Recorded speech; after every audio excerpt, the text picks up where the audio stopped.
A house is typically a simple, rustic structure built with locally available materials like mud, timber, thatch, stone, bamboo.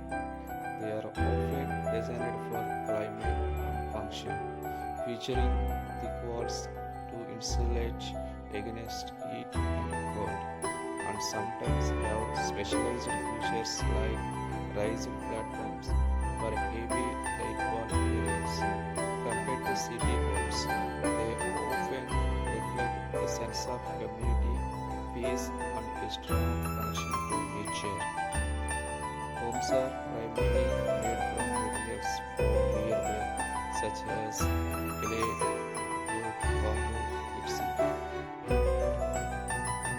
Wealthier residents may use modern materials like burned bricks and cement. The design is often shaped by local climate. For example, thick walls keep interiors cool in hot weather and warm in winter.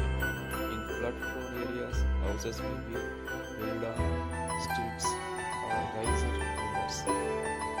They generally have a simpler structure than urban houses, focused on practical and economic